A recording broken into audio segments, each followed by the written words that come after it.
Bonsoir. Good evening.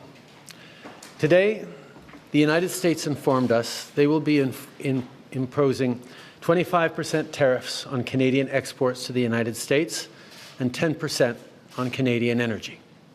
A decision that, should they elect to proceed with, should take effect on Tuesday, February 4th. Cette décision met en péril une relation économique historique. Une relation qui a été la source de tellement de richesses, de prospérité et de possibilités des deux côtés de la frontière. Tonight, first, I want to speak directly to Americans, our closest friends and neighbors. This is a choice that, yes, will harm Canadians, but beyond that, it will have real consequences for you, the American people. As I have consistently said, tariffs against Canada will put your jobs at risk, potentially shutting down American auto assembly plants and other manufacturing facilities. They will raise costs for you, including food at the grocery stores and gas at the pump. They will impede your access to an affordable supply of vital goods crucial for U.S. security, such as nickel, potash, uranium, steel, and aluminum.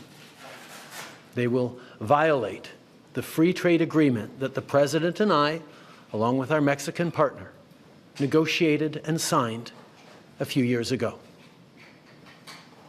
But it doesn't have to be this way.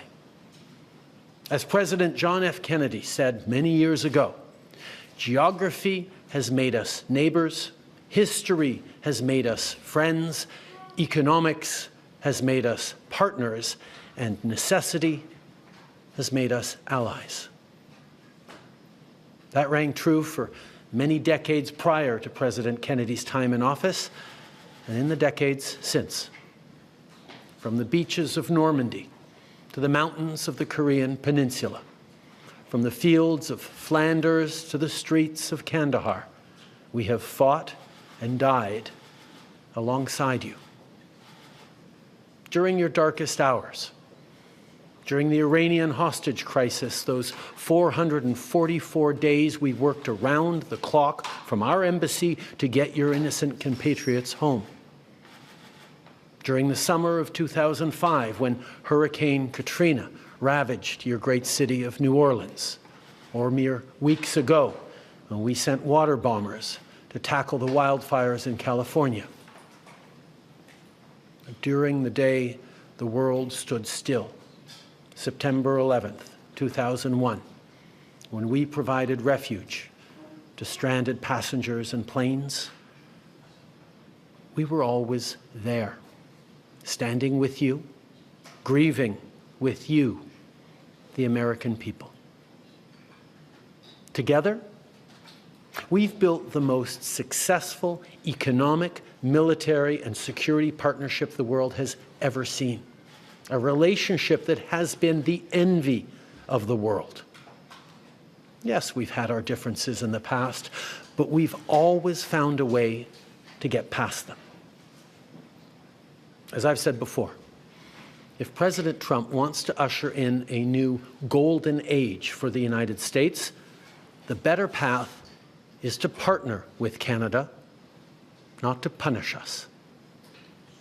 Canada has critical minerals, reliable and affordable energy, stable democratic institutions, shared values, and the natural resources you need. Canada has the ingredients necessary to build a booming and secure partnership for the North American economy, and we stand at the ready to work together. Let's take a moment to talk about our shared border. Our border is already safe and secure, but there's always more work to do. Less than 1% of fentanyl, less than 1% of illegal crossings into the United States come from Canada. But hearing concerns from both Canadians and Americans, including the American president himself, we're taking action. We launched a $1.3 billion border plan that is already showing results, because we too are devastated by the scourge that is fentanyl, a drug that has torn apart communities and caused so much pain and torment for countless families across Canada, just like in the United States. A drug that we too want to see wiped from the face of this earth. A drug whose traffickers must be punished. As neighbors, we must work collaboratively to fix this. Unfortunately, the actions taken today by the White House split us apart instead of bringing us together. Tonight, I am announcing Canada will be responding to the U.S. trade action with 25% tariffs against $155 billion worth of American goods. This will include immediate tariffs on $30 billion worth of goods as of Tuesday, followed by further tariffs on $125 billion worth of American products in 21 days' time to allow Canadian companies and supply chains to seek to find alternatives. Ce soir, j'annonce la réplique du Canada, des tarifs douaniers de 25% sur 155 milliards de dollars de marchandises américaines. Dès mardi, 30 milliards de dollars de produits américains vont être touchés par ces tarifs et dans 21 jours, pour donner le temps aux compagnies canadiennes de trouver des options alternatives, ce sera le cas pour 125 milliards de dollars de marchandises de plus. Like the American tariffs, our response will also be far-reaching and include everyday items such as American beer, wine, and bourbon, fruits and fruit juices, including orange juice, along with vegetables, perfume, clothing, and shoes. It'll include major consumer products like household appliances, furniture, and sports equipment, and materials like lumber and plastics, along with much, much more. And as part of our response, we are considering, with the provinces and territories, several non-tariff measures, including some relating to critical minerals, energy, procurement, and other partnerships. We will stand strong for Canada. We will stand strong to ensure our countries continue to be the best neighbors in the world. With all that said, I also want to speak directly to Canadians in this moment. I'm sure many of you are anxious, but I want you to know we are all in this together. The Canadian government, Canadian businesses, Canadian organized labor, Canadian civil society, Canada's premiers, and tens of millions of Canadians from coast to coast to coast are aligned and united. This is Team Canada at its best. Plus tôt aujourd'hui, j'ai parlé avec les premiers ministres de toutes nos provinces et territoires. On est unis et solidaires. Ils ont tous appuyé notre approche. On est aussi alignés pour faire tomber les obstacles qui freinent le commerce entre nos provinces et territoires et rendre ça plus facile pour les consommateurs de choisir des produits de chez nous. Il y a quelques minutes, je me suis entretenu avec Mme Sheinbaum, la présidente du Mexique, notre autre partenaire nord-américain, qui a lui aussi été la cible de tarifs douaniers aujourd'hui. On s'est engagé à travailler ensemble pour y faire face. Il s'agit d'une menace qui vise l'ensemble du pays et ça m'a fait chaud au cœur de voir autant de nos leaders répondre à l'appel et s'engager pour qu'aucun Canadien ne soit laissé pour compte. Notre gouvernement va être là pour les Canadiens, on va être là pour vous, mais en même temps, j'ai quelque chose à vous demander. Je vous demande d'être solidaires les uns des autres. Beaucoup d'entre nous vont être affectés par tout ça et vont vivre des moments difficiles. Je vous demande d'être là les uns pour les autres, d'être là pour vos amis, vos voisins et vos compatriotes. D'un océan à l'autre, les Canadiens sont très différents. On parle de différentes langues, on a de différentes croyances, on a de différentes opinions, de différentes idées. Mais quand on reste unis, on puise notre force dans cette différence. And now is also the time to choose Canada. There are many ways for you to do your part. It might mean checking the labels at the supermarket and picking Canadian-made products. It might mean opting for Canadian rye over Kentucky bourbon, or foregoing Florida orange juice altogether. It might mean changing your summer vacation plans to stay here in Canada and explore the many national and provincial parks, historical sites, and tourist destinations our great country has to offer. C'est le temps de choisir des produits d'ici et d'appuyer des entreprises d'ici, d'appuyer nos producteurs agricoles, nos manufacturiers, nos travailleurs, nos entrepreneurs, nos artistes. It might mean doing all of these things or finding your own way to stand up for Canada.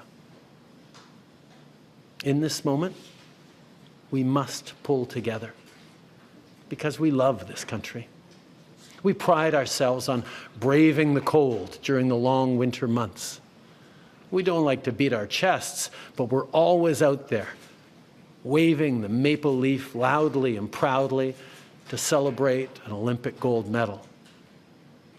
On a notre propre identité, notre propre histoire et nos propres valeurs.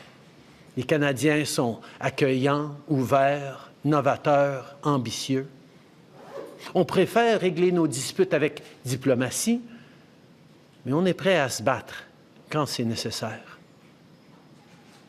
Canada is home to bountiful resources, breathtaking beauty, and a proud people who've come from every corner of the globe to forge a nation with a unique identity worth embracing and celebrating. We don't pretend to be perfect, but Canada is the best country on earth. There's nowhere else that I and our 41 million strong family would rather be, and we will get through this challenge, just as we've done countless times before, together. Thank you. Merci. Vive le Canada. All right, so we'll take 20 minutes of questions, 20 minutes de questions. One question, one follow-up, une question, un suivi. Merci. Bonsoir, Monsieur le Premier ministre, Raymond Filion de TVA. Est-ce que vous avez parlé ou tenté de parler avec le président Trump aujourd'hui ou dans les derniers jours? Ça fait depuis l'inauguration que j'essaie de rejoindre le président. J'espère pouvoir lui parler bientôt. It's been since the inauguration that I've been reaching out to speak with Donald Trump. I hope to speak with him sometime soon. Dans son décret qu'il a signé aujourd'hui, M. Trump menace le Canada d'augmenter encore plus les tarifs s'il y a des mesures de rétorsion. Vous annoncez des mesures de rétorsion ce soir. Certains vont se demander, est-ce que ce n'est pas risqué? Est-ce que ça ne risque pas d'envenimer la situation? On va toujours faire ce qui est nécessaire pour défendre les Canadiens, défendre nos intérêts.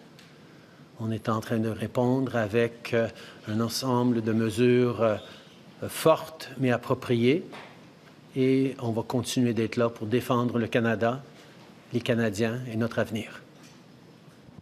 Bonsoir, M. Trudeau. Vous avez mentionné que vous envisagiez d'autres mesures qui ne sont pas reliées aux tarifs. Pouvez-vous élaborer? C'est sûr qu'on a beaucoup d'initiatives en dehors des tarifs qu'on peut entreprendre en tant que pays. On est en train de parler avec les provinces et territoires sur certains éléments dans leur région, leur juridiction. On a aussi des mesures comme ce que les provinces sont en train d'annoncer, d'enlever l'alcool et les spiritueux et les vins américains de leur régie des alcools. Il y a des mesures au niveau de l'approvisionnement municipal, provincial et même fédéral où on peut moins acheter des Américains. Le choix des Canadiens d'acheter des produits canadiens, de choisir des biens et des services du Canada et non américains, ça fait tout partie de notre réponse collective. Mais juste pour précision, est-ce qu'il est question peut-être de couper l'approvisionnement en énergie? Mais la deuxième question, c'était davantage sur le décret des Américains. Il n'est pas question là-dedans, il est question de la frontière, mais pas de la relation commerciale. Est-ce que c'est parce qu'il faut s'attendre à une deuxième vague de tarifs?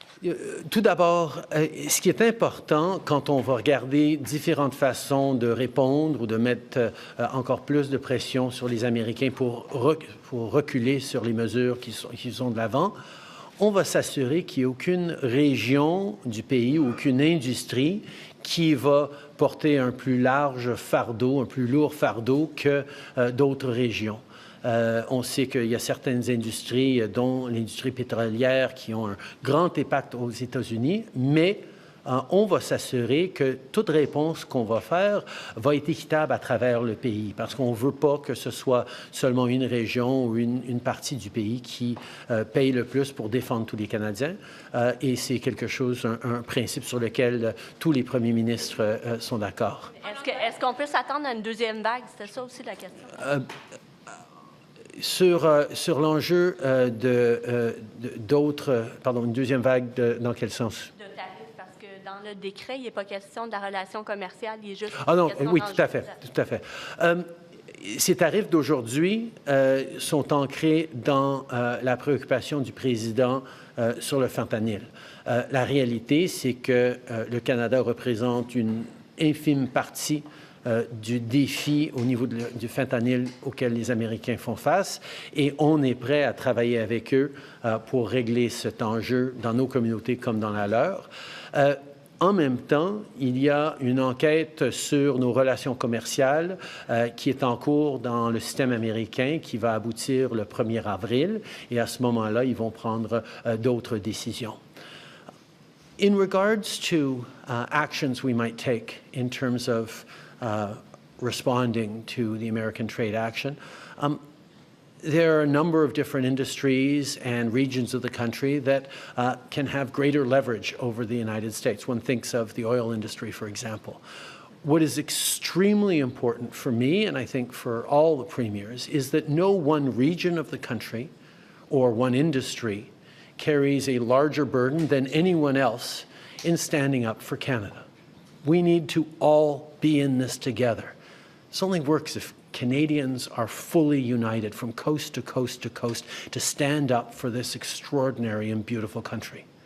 And that's why, as we look at different measures, including non-tariff measures that we might move forward on, we will not be moving forward on issues that further divide the country, which is why we're working with all premiers to look at different ways we can encourage the Americans to step back from these trade actions. Bonjour, Christian Noël de Radio-Canada. Pour être clair sur cette question-là, les tarifs sur le gaz naturel et le pétrole ne sont que de 10 % alors que pour le reste, c'est de 25 %, notamment parce que les États-Unis ont besoin de notre pétrole. Ils ont besoin de plein d'autres choses dans notre secteur énergétique. À quel endroit est-ce que vous êtes prêt à couper le robinet? Tout d'abord, soulignons que oui, les Américains ont besoin de notre gaz et notre pétrole, ils ont besoin de nos minéraux critiques, mais ils ont aussi besoin de nos pièces d'automobile, ils ont besoin de nos produits agricoles, ils ont besoin de notre ciment, ils ont besoin de notre bois d'œuvre. Il y a énormément de choses que le Canada produit, qu'on vend à des prix très, très bon marché ou bien responsables aux Américains, sur lesquels ils dépendent pour leur bien-être économique. Des tarifs de 25 % sur tout ce que le Canada produit, ça va faire mal aux Américains, aux consommateurs américains, aux producteurs américains. On s'attend à avoir des défis énormes dans l'industrie automobile, par exemple, aux États-Unis, où des pièces et du travail canadien et mexicain sont des éléments essentiels de ce qu'ils font. Alors, on va être là pour regarder et encourager les Américains de revenir en arrière sur ces tarifs et on va utiliser toute la gamme d'outils qu'on a. Pour être très clair, on ne veut pas être dans cette situation C'est le choix des Américains de nous mettre dans cette situation-là, mais puisqu'on est ici, on va répondre de façon responsable et forte pour défendre le Canada. Dans un match de hockey ce soir à Ottawa, durant l'hymne national américain, il y a des Canadiens qui ont hué l'hymne national américain. Est-ce qu'ils ont raison d'être en colère et êtes-vous en colère? On a une très longue histoire avec les Américains. On a un partenariat sans pareil, mais il y a toujours eu des moments de différends, des moments de tension entre nos deux pays. Et c'est des moments profondément sentis parce qu'on est si proches en tant que voisins et amis et famille.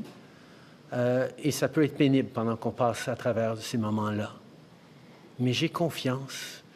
J'ai confiance dans les Canadiens, mais surtout, j'ai aussi confiance dans le peuple américain qui comprend à quel point leur lutte, leur grand défi dans le monde, c'est pas le Canada.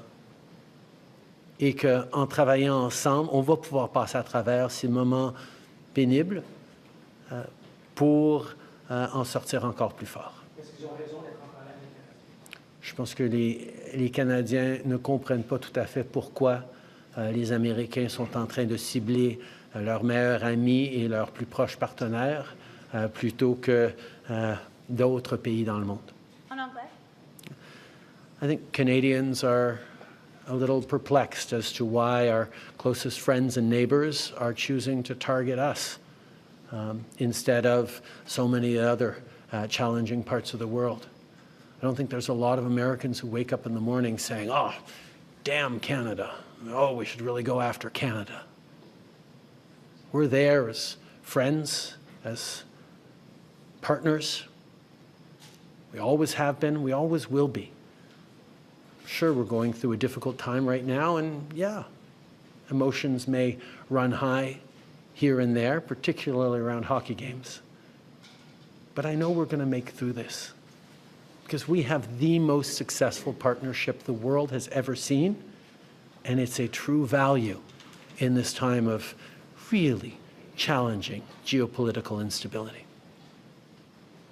Jillian Piper with Global News. Prime Minister, will you recall Parliament to pass a bill to help Canadian workers and end prorogation?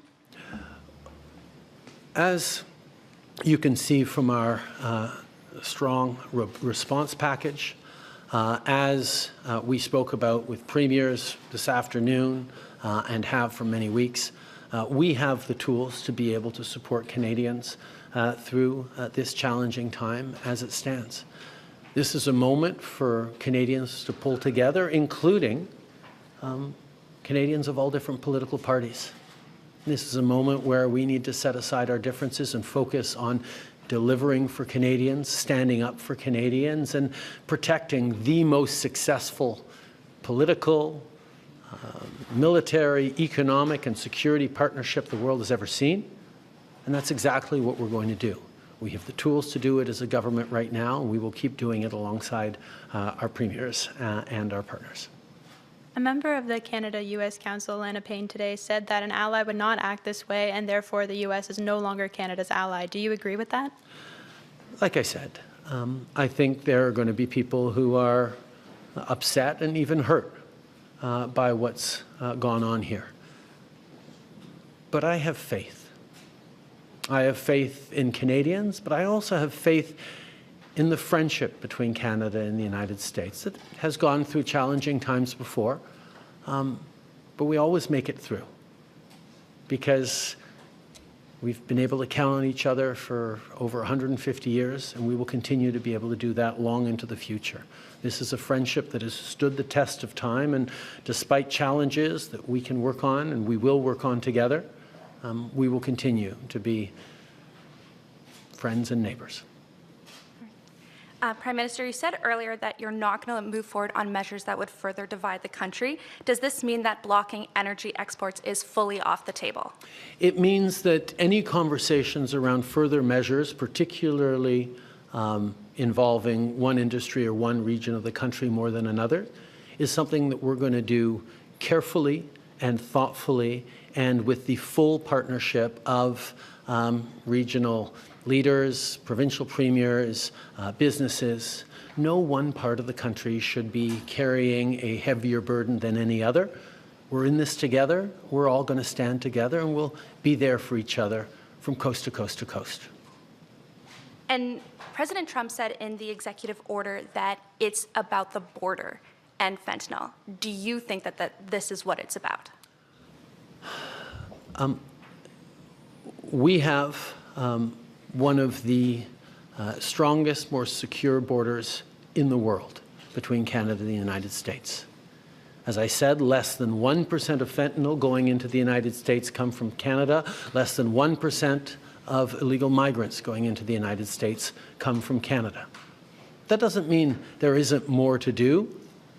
And that's why we've invested $1.3 billion in strengthening our borders. And we're seeing over the past number of weeks, past couple of months, the numbers significantly decrease at the border already.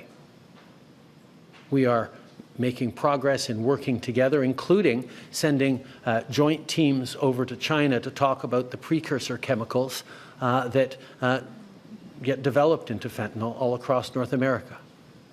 There are things that we can and must do together, and I understand the preoccupation the American president has with fentanyl deaths. We share those preoccupations. We've seen far too many communities across our country devastated by toxic drug supplies, by fentanyl, by opioid addictions. We have taken action over the years, but we're happy to do even more with the United States to counteract this horrific tragedy. That's why we have committed to doing even more and working alongside. But this trade action against Canada is not the best way we can actually work together to save lives. Good evening, Prime Minister. Stephanie Taylor with the National Post. What does it tell you about your relationship with President Trump that you've been trying to get a hold of him and he hasn't been speaking with you? I think this is a time where we've all remarked on just how active President Trump has been in engaging with a wide range of topics in his first weeks in office. As you all know, I've had many, many good and substantive conversations with President Trump over the past months, where we've highlighted the work that we can do. Our ministers and officials have been engaging, in many cases like today, multiple times a day with their counterparts to talk through these issues, to move forward on areas of mutual concern. We will continue to engage, and I will continue to be there to work with President Trump as we've worked together in the past. We've worked together to solve some pretty challenging issues over the years. I look forward to doing that again. Je pense qu'on peut souligner à quel point le président est extrêmement actif avec beaucoup de différents enjeux sur sa table. Ça fait plusieurs mois que j'ai eu beaucoup de conversations avec lui sur les enjeux dont on est en train de discuter aujourd'hui. Il sait très bien mes positions et en même temps, les ministres sont extrêmement actifs à être engagés avec leur contrepartie américaine, y compris plusieurs fois chacun aujourd'hui, pour souligner le travail que nous pouvons faire. Alors, il faut se souvenir que moi et le président, nous avons réglé de grands enjeux dans le passé et je suis toujours prêt à le faire encore une fois.